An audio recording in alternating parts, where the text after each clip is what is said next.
le temps passe et les œuvres restent. Le mois de Ramadan nous a quittés, mais il nous a laissé son esprit. Chaque pratique, que ce soit la prière ou le jeûne, normalement, ces pratiques laissent des effets spirituels sur nous. Le but de la pratique musulmane, notamment le jeûne, c'est d'opérer une transformation. C'est ça le but. قَدْ أَفْلَحَ مَنْ زَكَّاهَا. Le but, c'est de purifier l'être humain, de permettre sa croissance intellectuelle, spirituelle et morale. Donc le culte a une fonction. Quand on fait la prière, quand on fait le jeûne, c'est qu'il y a une raison. D'abord pour célébrer l'unicité d'Allah subhanahu wa ta'ala et reconnaître sa divinité, mais le premier bénéficiaire de la pratique, c'est le musulman lui-même. Puisqu'Allah subhanahu wa ta'ala a fait de sa charia un don. La charia, la loi, la pratique est faite pour l'homme, justement pour qu'il traverse le désert de la vie, wasta'inu bis-sabri was-salah. La pratique, le jeûne, la patience et la prière, ce sont des leviers qui nous permettent de surmonter les difficultés de cette vie, puisque cette vie est un ensemble d'épreuves. Et on a besoin, pour traverser les épreuves, on a besoin d'un soutien de la transcendance.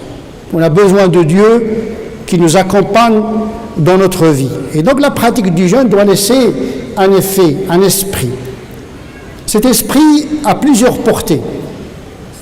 La première portée de cet esprit que nous devons garder, c'est cette capacité, cette volonté que le jeûne a créée en nous, dans le sens d'affranchir l'esprit du poids du corps. Nous sommes des êtres duels, composés de deux éléments antagonistes, l'esprit qui aspire à la rencontre de Dieu, mais nous sommes composés d'un élément biologique qui nous attire vers le bas. Le jeûne, la pratique du jeûne vise à trouver un juste équilibre entre les besoins du corps et les aspirations de l'âme, tout en favorisant les aspirations de l'âme, puisque la pratique du jeûne pendant le mois de Ramadan est un choix qui va dans le sens de l'intérêt de l'âme, sans pour autant mortifier le corps. Le but du jeûne, ce n'est pas de peiner, d'altérer le corps, mais d'alléger, de modérer les instincts pour permettre à l'esprit de s'émanciper du diktat des instincts. C'est une imitation des anges. On ne boit pas, on ne mange pas, on ne copule pas. C'est un moment angélique. Nous vivons un instant de spiritualité la journée pour retrouver notre nature humaine le soir avec une consommation qui doit être normalement modérée. Parce que le but, c'est de trouver, chacun de nous doit trouver un juste équilibre en la matière. Nous n'avons pas tous le même corps, nous n'avons pas tous les mêmes aspirations spirituelles, mais chacun d'entre nous, singulier de par son être, doit trouver son juste équilibre. Affranchir l'esprit de la pesanteur des déterminismes biologiques. Et la pratique du jeûne force l'admiration. Les musulmans, pendant tout un mois, ont su vaincre cet instinct, ces deux instincts redoutables, à savoir la consommation de la nourriture et de la sexualité, le fléau de notre société.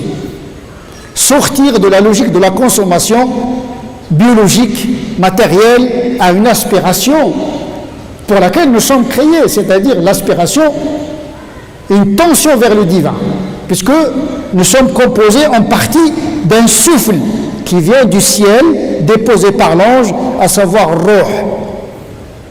Et donc c'est une pratique spirituelle. Nous devons garder, en dehors du mois de Ramadan, cette tension, cette aspiration, cette modération des besoins du corps sans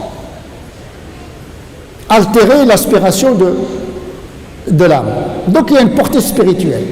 C'était également un moment d'ouverture sur la pratique de la prière, parce que beaucoup de musulmans, pendant toute l'année, négligent la prière. On le voit pendant le mois de Ramadan, il y a une facilité d'accès à la prière, justement par cette disposition spirituelle qui favorise l'accès au deuxième pilier de l'islam, à savoir les 5 prières. Gardons cet esprit, puisque la prière, c'est une ascension, mi'raj. D'ailleurs, la prière a été prescrite lors de l'ascension du prophète sallallahu alayhi wa sallam vers le ciel. Donc il y a un prolongement du jeûne par l'observance des 5 prières. C'est très important, nous devons garder cet esprit de la pratique des prières qui est le deuxième pilier. Chacun doit fournir l'effort en fonction du possible. La yukallifullahu nafsan illa wus'aha. Chacun doit fournir l'effort selon sa mesure. Mais nous devons accomplir un effort. Ce qui est demandé, c'est l'effort. Maintenant, est-ce qu'on réalise comme il se doit cette aspiration ou pas? Il n'y a pas d'obligation de résultat. Par contre, il y a une obligation d'effort. C'est le jihad qui est demandé, c'est-à-dire l'effort moral, spirituel qui est demandé. Mais la victoire vient de Dieu. C'est un combat intérieur qui ne dit pas son nom.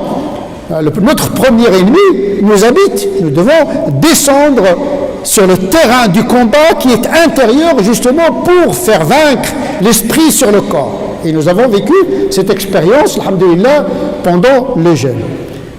La deuxième portée du jeûne, c'est une portée intellectuelle,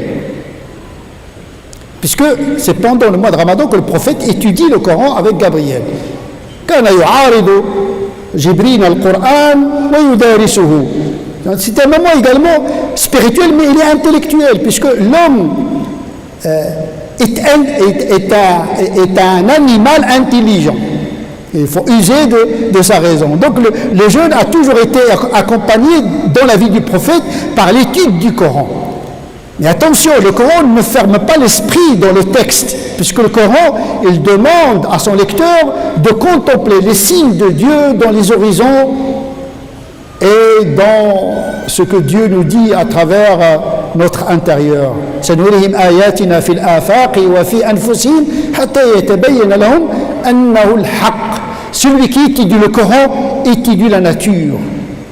Et donc, nous devons favoriser la réussite scolaire de nos enfants. Il faut faire la promotion de l'étude comme une pratique de l'islam. Combattre l'ignorance. Tout savoir est sollicité, savoir intellectuel et manuel également, professionnel. Nous sommes créés pour adorer Dieu, mais pour travailler intellectuellement, physiquement. Tout savoir doit être cultivé. Donc le jeûne, il libère l'esprit pour pouvoir accéder au savoir, et le savoir est un pouvoir. Nous devons investir dans l'éducation de nos enfants, combattre l'ignorance, parce que c'est dans l'ignorance où se développe la marginalité, le fanatisme, l'exclusion. Le savoir est un pouvoir. Et le prophète sallallahu alayhi wa sallam nous a enseigné que le jeûne a toujours été accompagné par l'étude. Et quand on dit l'étude religieuse, il n'est pas coupé de l'étude profane. D'ailleurs, les musulmans n'ont jamais fait de distinction entre le savoir religieux, le savoir scientifique et rationnel, puisque tout vient de Dieu. Donc le Coran nous ouvre sur les études fondamentales, les études technologiques, les études scientifiques, les études des humanités, les études manuelles et professionnelles. Il n'y a pas un savoir qui doit être négligé. Parce que aujourd'hui, on conçoit le savoir uniquement le savoir cérébral, mais on pense également avec notre main.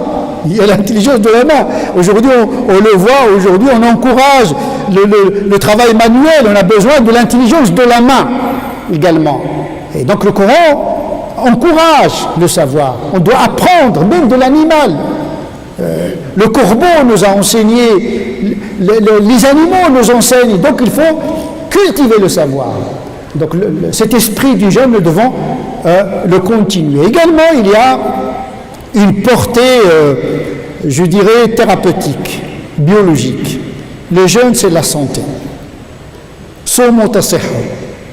Donc il y a une visée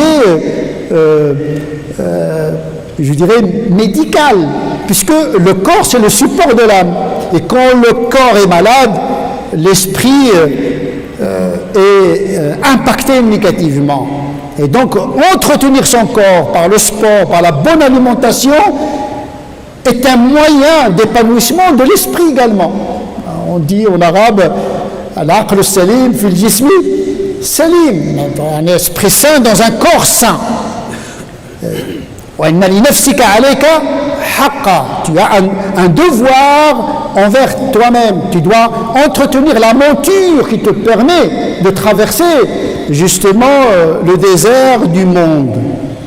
C'est pourquoi le jeûne doit être une valeur ajoutée. D'ailleurs, celui qui est malade, la femme enceinte, tout jeûne qui risque d'altérer le corps n'est pas un vrai jeûne, puisque l'objet du jeûne, c'est d'entretenir le corps. Donc il faut toujours accueillir les pratiques dans le sens d'un avantage spirituel et matériel. Également, il y a une portée, je dirais, écologique du jeûne. Vous savez, l'animal, lui, quand il consomme physiologiquement parlant juste ce qu'il lui faut. Il n'y a pas de gâchis dans la vie d'un animal. Nous avons dit que l'homme, il aspire à imiter l'ange, mais également, il doit suivre les pas de l'animal qui, lui, il ne mange que lorsqu'il a faim, et quand il n'a plus faim, il s'arrête de manger, sauf les hommes. C'est-à-dire, seul l'homme il est capable d'excès en matière de consommation sexuelle, mais également la consommation de la nourriture. L'animal, lui, sa nature, c'est son code. Il n'y a pas de gâchis, il n'y a pas de surconsommation. Et donc, effectivement, on ne mange que lorsqu'on a faim, et quand on n'a plus faim, on arrête de manger. La sexualité également. Il y a aujourd'hui un devoir de sexualité, un devoir de consommation. Au Moyen-Âge, l'être humain était le sujet de son roi. Avec l'émergence de l'État-nation, l'homme est devenu un citoyen. Aujourd'hui, l'homme est devenu un consommateur. C'est-à-dire, on fabrique le consommateur depuis la maternelle. Il faut sortir de cette logique consumériste qui réduit l'homme à un simple consommateur. Le jeûne nous apprend à dire non à l'excès. Nous devons garder cet esprit qui consiste à consommer avec modération, sans excès. Mangez, buvez, mais ne tombez pas dans l'excès.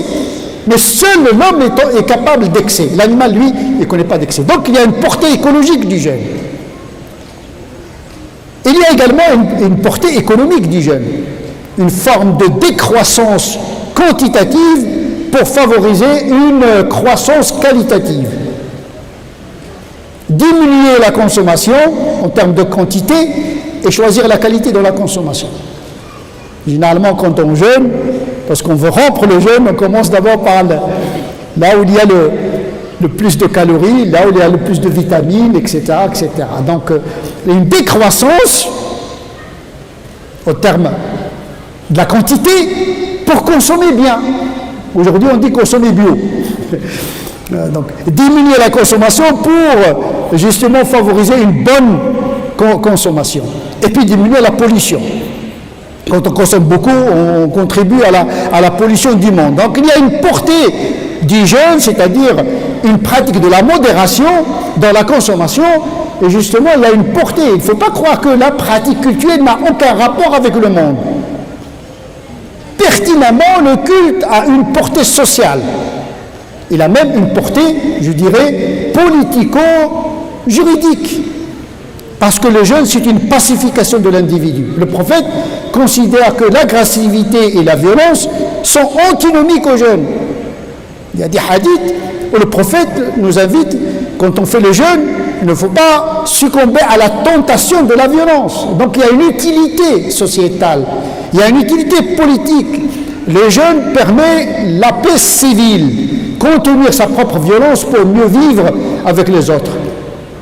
Contenir sa violence privée et publique, la violence conjugale, la violence dans l'espace public, etc. Le jeûne a une fonction qui vise justement à établir une paix intérieure chez le croyant, une paix familiale dans sa vie privée, une paix dans la société. L'autre portée pourrait paraître paradoxale. C'est une portée hédoniste, eudémoniste. Le jeûne vise à procurer aux croyants le plaisir et le bonheur. Les saïm farhatan. Ça veut dire que parmi les objectifs, c'est de trouver la joie et le bonheur. Farha inda fitrihi wa farha inda liqa'i rabbih. Donc une joie matérielle, biologique, et une joie spirituelle dans l'au-delà. Parce qu'on apprécie le don après la privation. Vous appréciez la nourriture après le jeûne. Vous sortez de la routine de la consommation à la culture du goût. Malheureusement, on a perdu le goût à tel point nous consommons, nous broutons comme la bête broute l'herbe. Donc, il faut se priver pour pouvoir goûter à la joie de l'alimentation, mais également à la joie de l'au-delà. Donc, la fonction du jeûne, c'est de retrouver, de renouer avec l'esthétique et le goût. On se prive pour mieux apprécier le don, parce que généralement, on se rend compte du bien que lorsqu'on le perd, et quand on le retrouve, on est très content. Eh bien, parmi les finalités du jeûne, c'est d'aboutir à une joie dans ce bas monde et à la félicité dans l'au-delà. Donc il y a beaucoup de dimensions de ce jeûne que nous devons garder, parce qu'il y a une philosophie de la pratique musulmane. La pratique musulmane n'est pas absurde, il faut que nos enfants comprennent pourquoi ils pratiquent. Pourquoi le jeûne? Pourquoi la prière? Pourquoi l'islam? Pourquoi la religion? Et dans quel sens? Il y a beaucoup de musulmans qui pensent que la religion, c'est pour la religion, comme si la religion est Dieu. Non, c'est Dieu qui est le but. La religion, c'est un moyen. Et Dieu, il a fait la religion pour l'homme. Il n'a pas créé l'homme pour la religion, mais il nous a donné une religion pour nous. Donc cela dépend de la qualité de notre pratique de cette religion. Nous aurons la religion que nous méritons. Cela dépend de notre intelligence, de notre manière d'expliquer notre religion. Le jeûne n'est pas absurde, la prière n'est pas absurde, il est au service du croyant. Encore faudrait-il accueillir les prescriptions de l'islam comme un don avec intelligence et générosité. C'est un moment également de générosité, de solidarité. On se prive pour donner. On saute un repas pour pouvoir le partager avec autrui, pas pour faire de l'économie parallèle. Et donc il y a plusieurs dimensions dans le jeûne. Il ne faut pas couper le jeûne de ces dimensions-là. Et nous avons besoin d'enseigner cela à nos enfants, à notre jeunesse, pour pouvoir expliquer leur pratique. Parce qu'une religion qui ne s'explique pas fait peur. Notre religion aujourd'hui fait peur à la société française, parce qu'elle est mal expliquée. Quand vous posez la question à un musulman, pourquoi vous faites la prière? Parce que Dieu nous l'a demandé. Mais il ne se demande jamais la question, pourquoi Dieu t'a demandé de faire la prière? Pourquoi Dieu t'a demandé de faire le jeûne? Quelle est la signification du jeûne? Nous avons besoin d'introduire la aqidah, c'est-à-dire le théologique et le sens de notre pratique. C'est ça qui fait la qualité de notre pratique. Prosterner pour Dieu sans savoir pourquoi. Jeûner comme ça, comme sociologiquement, tout le monde jeûne, donc je jeûne. C'est dommage, ça s'appelle Inna wajadna aba'ana ala umma, c'est-à-dire c'est le mimétisme, parce que tous les musulmans le font, je le fais. Non, chaque musulman doit arracher sa singularité de la pratique.